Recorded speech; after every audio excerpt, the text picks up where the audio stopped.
오늘은 40일간의 기도의 여정 사순절 네 번째 날입니다. 신약 성경 누가복음 13장 1절에서 9절의 말씀을 근거로 회개와 거룩이라는 제목의 말씀을 이제 전합니다. 한 악마가 은퇴하면서 자기가 사용했던 무기들을 죄다 내팔게 되었습니다. 그런데 그 중에 유별나게 오래된 무기가 있었습니다. 그것은 바로 절망이라는 무기였습니다. 일단 그것이 사람 속에 들어가면 어떤 사람이라도 쓰러뜨릴 수 있기 때문에 최고의 무기라는 것입니다. 그러나 그것은 너무 비싸서 아직도 팔리지 않은 채 마귀의 재산으로 계속 내려오고 있다고 합니다. 오늘도 마귀는 우리를 무너뜨리려고 너는 이제 끝장이다, 안 된다, 이제는 못 일어난다 라고 속삭입니다. 이 절망이라는 무기는 뭐가 그렇게 강력한 것일까요? 그리고 우리는 왜 이 사탄의 무기에 속절없이 당하고만 마는 것일까요? 그것은 우리 안에 죄가 있기 때문입니다. 사탄은 그것을 너무나 잘 알아서 우리의 죄성을 이용하고 정죄합니다. 또한 사탄은 우리로 죄를 가볍게 여기도록 유혹할 뿐만 아니라 범한 죄에 대해서도 회개하지 않게 합니다. 그런 무엇이 죄일까요?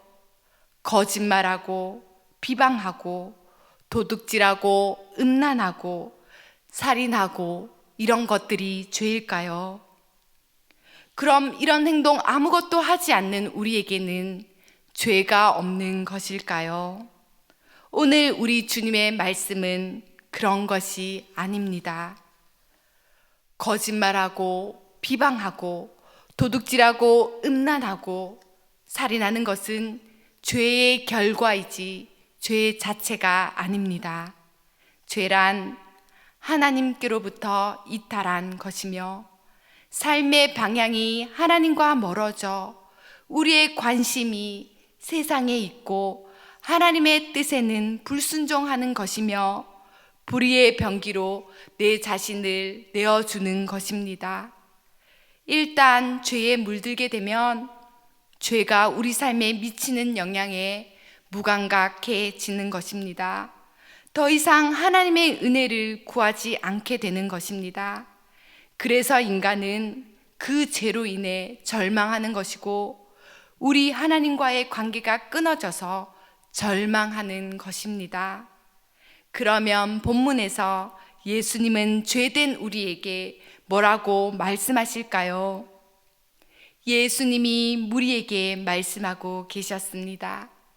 그때 따르던 무리 중 몇몇 사람들이 와서 하나의 충격적인 사건을 전달합니다. 그 소식은 빌라도가 갈릴리 사람들을 잔인하게 죽여서 그들의 피를 제물에 섞었다는 시대의 비극적인 소식이었습니다. 예수님께 이 소식을 전달한 사람들의 의도는 무엇이었겠습니까? 예수님이 이 사건을 어떻게 평가하실까 궁금하다라는 것입니다. 따르는 무리는 예수님은 따랐으나 예수님은 믿고 있지 않았습니다. 그리고 그들은 특히 여기서 긴급히 회개해야 할 죄인이 바로 저 빌라도와 같이 악한 자가 아니냐라는 것입니다. 그뿐이 아닙니다. 그와 동시에 빌라도에게 죽임을 당한 사람들이 무슨 죄를 지었길래 저렇게 끔찍한 일을 당하느냐라는 것입니다. 당시 유대교에서는 엄청난 재앙을 당한 사람은 자신의 죄 때문에 그런 죄를 당한 것이라고 생각하는 신앙이 보편화되어 있었습니다. 요한복음 9장에서 나면서부터 앞을 보지 못한 소경에 대해 제자들이 예수님께 물었습니다. 선생님, 이 사람이 눈먼 것이 누구의 죄 때문입니까? 이 사람의 죄입니까? 그 부모의 죄입니까? 이에 예수님은 말씀하셨습니다. 이 사람이나 그의 부모의 죄가 아니다. 하나님께서 하시는 일을 그에게서 드러나게 하시려는 것이다 라고 말입니다. 사람들은 흔히 다른 사람의 불행을 자기 식으로 해석하곤 합니다. 그가 무슨 죄를 지었길래 저렇게 벌을 받는단 말이야 라고 말입니다. 하나님의 뜻과 무관하게 자신의 죄는 감추면서 남의 죄는 크게 떠벌립니다. 그렇다고 내 죄가 없어지는 것도 아닌데 말입니다. 예수님의 대답 속에서 예수님은 이미 자신에게 소식을 전하는 사람들의 속마음을 꿰뚫어 보고 계셨음을 알 수 있습니다. 그 갈릴리 사람들이 다른 모든 갈릴리 사람들보다 더 악한 죄인이어서 이런 병을 당한다고 생각하니? 그렇지 않다. 너희도 회개하지 않으면 모두 멸망할 것이다. 예수님은 이어서 당시 있었던 또 한 가지의 사건을 언급하십니다. 실로암에서 망대가 무너져 죽은 18명은 어떠하니? 다른 모든 예루살렘 사람들보다 그들이 죄가 더 많아서 그렇게 되었다고 생각하니? 그렇지 아니하다. 너희도 회개하지 않으면 모두 멸망당할 것이다. 예수님은 죄악의 경중을 비교해서 사람의 죄를 판단하시는 분이 아닙니다. 각자 자신의 삶을 돌아보고 각자의 죄를 회개하라고 하시는 말씀이십니다. 이 본문의 핵심은 무엇입니까? 그들이 멸망당한 것은 더 악하기 때문이 아니라는 것입니다. 속으로 다른 사람들과 비교하며 자신의 죄를 합리화하는 너희도 회개하지 아니하면 망하리라. 이것이 핵심입니다. 갈릴리 사람들의 멸망도, 실로암 망대가 무너져 죽은 것도 인과응보가 아닙니다. 소돔과 고모라가 악했어도 고라신과 벳세다가 그때보다 더 악하다고 책망하셨습니다. 남의 눈에 티끌을 탁 타기 전에 자신의 눈에서 들보를 보고 회개해야 하는 것입니다. 우리 스스로는 저들보다 낫다고 할 수 없습니다. 우리 자신을 돌아보고 회개해야만이 우리의 살 길입니다. 우리는 그냥 다 죄인이었습니다. 예수님 없으면 다 죽습니다. 그래서 우리가 돌이킬 길은 예수 그리스도밖에 없습니다. 이것이 회개입니다. 예수님 당시 유대인들은 혈통으로 자신들만이 하나님의 백성이라고 생각했습니다. 우리도 교회에 나오면 다 하나님의 백성이라고 생각하는 것 아닙니까? 그러나 예수님은 그런 유대인들을 하나님의 백성으로 보지 않았습니다. 아니, 오히려 그들의 아버지는 마귀라고까지 말씀하셨습니다. 그 이유는 그들이 욕심대로 행하고 진리가 그 속에 없어 그 속에서 나오는 것이 거짓과 살인뿐이라고 하셨습니다. 그렇다면 우리는 어떻게 해야 하나님의 백성이 됩니까?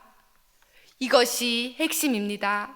예수님이 오신 뒤로 하나님의 백성은 새롭게 구성되었습니다. 본문에 따르면 멸망당하지 않으려면 회개를 해야 한다고 했는데 무엇이 회개입니까? 그러면 이 회개는 무엇을 위한 회개입니까? 그것이 바로 하나님 백성의 지표입니다. 구약에서 혈통, 안식일, 제사를 하나님 백성의 지표로 바라보았다면 사도행전 4장 12절 베드로의 설교에서는 다른 이로서는 구원을 받을 수 없나니 천하 사람 중에 구원을 받을 만한 다른 이름을 우리에게 주신 일이 없음이라고 말씀하셨습니다. 오직 예수 그리스도입니다. 이것이 하나님 백성의 지표이고 멸망의 반대는 구원이며 그 구원은 곧 예수 그리스도이십니다. 이것이 신약에서 바뀐 것입니다. 유대인은 예수를 거부했기에 하나님의 백성에서 배제된 것입니다. 오늘 본문을 쓴 누가는 누가복음뿐만 아니라 사도행전을 같이 쓴 저자입니다. 여기 사도행전 3장 19절에서 20절의 말씀이 있습니다. 그러므로 너희가 회개하고 돌이켜 너희 죄 없이 함을 받으라. 이같이 하면 새롭게 되는 날이 주 앞으로부터 이를 것이요 또 주께서 너희를 위하여 예정하신 예수 그리스도 곧 예수를 보내시리니 회개는 바로 예수 그리스도의 변화입니다. 예수 없는 회개는 회개가 아닙니다. 회개는 잘못을 고백하는 것을 넘어서 예수께로 돌아서는 것을 말합니다. 그래서 사도행전은 예수행전입니다. 그 말은 즉 모든 것에서 예수를 보고 만나야 합니다. 회개도 마찬가지입니다. 그 기준점이 그렇다는 말입니다. 본문에서나 너나 할 것 없이 다 죄인이라는 것입니다. 회개하지 않으면 망합니다. 그렇다면 다시 한번 회개가 뭐냐는 결론입니다.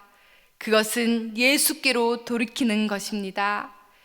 교회가 예수를 드러내지 아니하고 자기 이름을 드러낸다면 망하는 것입니다.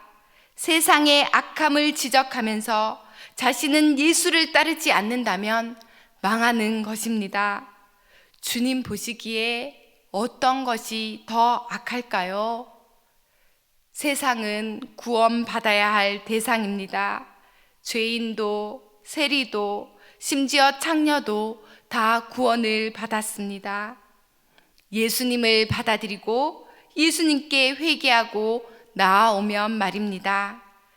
그러나 스스로 하나님의 백성이라 생각하면서 높아진 마음으로 실제 삶 속에서는 예수님을 거부하면 그들은 망하는 것입니다. 교회 안에 있더라도 팽배한 내 중심과 내 기준, 우리 중심과 우리의 기준은 하나님을 만족시킬 수 없습니다. 오직 예수님이 기준이 되는 사람만이 하나님을 만족시킵니다. 예수님을 믿는 것이 하나님을 만족시킵니다. 예수님을 사모하고 바라보고 따르는 것이 내 삶의 기준이 될 때 하나님을 만족시키는 것입니다. 그것을 우리가 구별해 내야 합니다. 예수님을 믿기 때문에 죄의 길로 가지 않고 죄의 유혹이 불편하고 싫어집니다. 바로 예수님이 우리 속에 계시기 때문입니다. 우리 스스로 하나님의 기준을 만족시킬 수 있다 생각하는 자체가 착각입니다. 우리의 기준은 턱도 없습니다. 그래서 하나님이 예수 그리스도를 보내신 것입니다. 자신만만하게 하나님을 만족시키고 있다고 착각하고 있는 그것이 이미 복음에서 멀어진 삶입니다. 가난한 마음, 주님 없이는 안 된다는 그 마음이 없어진 상태가 죄입니다. 물론 자신의 죄를 정죄하는 것만으로 문제가 해결되지 않지요. 자신을 정죄하는 것도 문제지만 자기 중심의 높아진 마음, 기도를 통해 하나님을 자기 마음대로 주무르고 조정하려는 마음, 나 중심의 인간적인 기준이 교회가 세상과 다를 바가 뭐가 있겠습니까? 이제 형식주의, 다른 사람들을 들러리로 세우고 주님이 아닌 일에 힘쓰는 것 모두 내려놓아야겠습니다. 이제 우리가 마땅히 해야 하고 오직 할 수 있는 일은 우리 주님 원하시는 중심의 회개입니다. 주님께 나와 이런 우리를 고쳐달라고 진정한 참회를 해야겠습니다. 눈물 흘리고 감정에 호소하며 회개했다고 끝나는 것이 아닙니다. 우리가 진짜 돌이켰는가, 진심으로 하나님께로부터 벗어난 우리의 시선과 삶을 예수님께 맞추고 오직 예수님을 사랑하고 그분을 높이고 그분을 예배하고 오직 그것에 만족하는 것이 필요합니다. 멸망당하지 않게 하는 회개는 하나님께로 돌아가는 것입니다. 주님과 연합하는 것입니다. 결론입니다. 그들이 더 죄인이어서 망한 것이 아닙니다. 회개하지 않으면 너희도 망한다고 했습니다. 여기서 너희가 누구며 어떤 사람입니까? 그건 바로 다른 사람이 아닌 바로 나 자신입니다. 그래서 우리는 이제 어떻게 해야겠습니까? 멸망당하지 않게 하는 회개를 해야 합니다. 우리에게 회개와 죄 용서가 필수적인 것은 그것을 통해 우리가 거룩해지기 때문입니다. 가로막힌 죄의 담이 허물어져야 단절된 하나님과의 관계가 회복되기 때문입니다. 예수만이 우리를 거룩하게 하실 수 있는 분이십니다. 예배 가운데 참회의 기도 시간, 회개와 죄사함의 시간이 들어가 있는 이유가 바로 이 때문입니다. 개인적인 회개를 통해 또한 공동체적인 회개를 통해 죄사함과 공동체적 거룩을 이룰 수 있기 때문이고, 그렇게 우리는 주님의 몸된 교회를 이루는 것입니다. 회개와 제사함 없이는 주님의 몸을 이룰 수 없습니다. 누가복음 17장 21절의 말씀입니다. 또 여기 있다 저기 있다고도 못하리니 하나님의 나라는 너희 안에 있느니라. 그렇습니다. 하나님 나라는 우리 안에 있습니다. 고로 우리는 매주 예배와 회개와 제사함을 통해 공동체적 거룩을 이루고 예수님의 몸이 되고, 하나님 나라는 우리 안에서 그렇게 확장되어 갑니다. 누가복음 17장에는 예수님께서 나병 환자 10명을 치유한 사건이 나옵니다. 그런데 그 9은 병이 나아도 그냥 갔고, 예수님께 나아온 한 명만이 영혼의 구원을 받았습니다. 교회에 와서 무엇을 얻을 수는 있으나 예수님께 감사하지 않는 자는 예수를 참으로 알지 못하는 자요, 영혼의 구원도 없습니다. 우리의 신앙생활이 그렇습니다. 형식으로만 다 했다고 말할 수 없습니다. 중심의 회개를 통해 그리스도께 돌아와야 합니다. 그것이 구원의 완성입니다.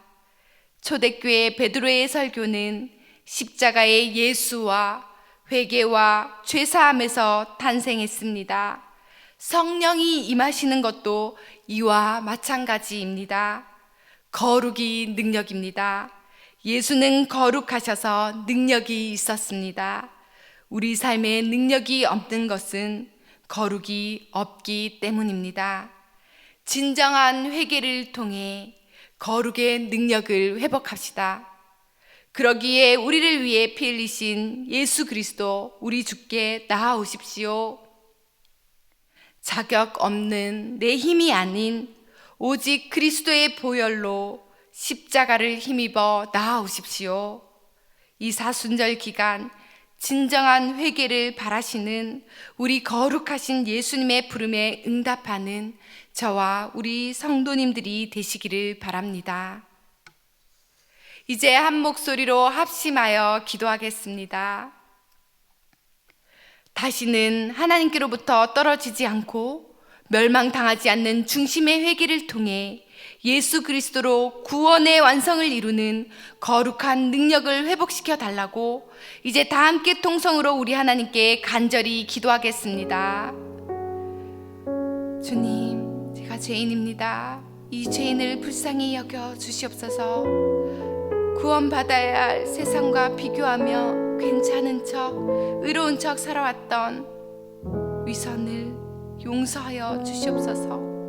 하나님께로부터 떨어져 있던 죄된 마음을 회개하오니 용서하여 주시옵소서. 하나님 아닌 다른 것으로 채워졌던 삶을 주님만이 만족과 필요가 되어 주셔서 예수 중심의 삶으로 살아가게 하옵소서. 주만 바라보며 주를 사랑하며 예배하며 십자가 복음으로 승리하게 하옵소서. 진정한 예수 중심의 회개를 통해 하나님의 거룩한 백성으로 회복시켜 주시옵소서.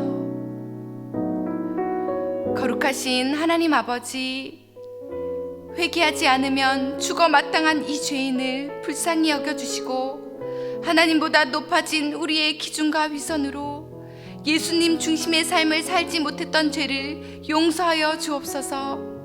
이제 우리 주님 없이 살 수 없음을 고백하며 다시는 하나님께로부터 이탈하지 않고 오직 예수 그리스도로 거룩한 삶을 살아가는 주의 백성들이 되게 하옵소서. 오늘도 우리 삶 가운데 오셔서 역사하시는 거룩하신 우리 구주 예수님의 이름으로 기도드립니다. 아멘.